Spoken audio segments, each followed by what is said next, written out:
Az Egészségügyi Bizottság elnöke vagyok, és rendkívüli módon Szombathely arra figyel, hogy a lakossága egy egészséges életmódot folytasson. Természetesen ebbe beletartozik az egészségnevelés minden formája.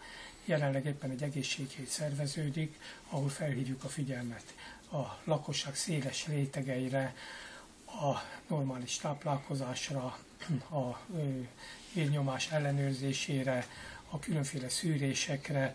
Én azt hiszem, hogy ez beletartozik abba az egészségnevelésbe, amely minden embernek rendkívül fontos, és megelőzi azoknak a betegségnek a kialakulását, amely nap mint nap leselkedik rá.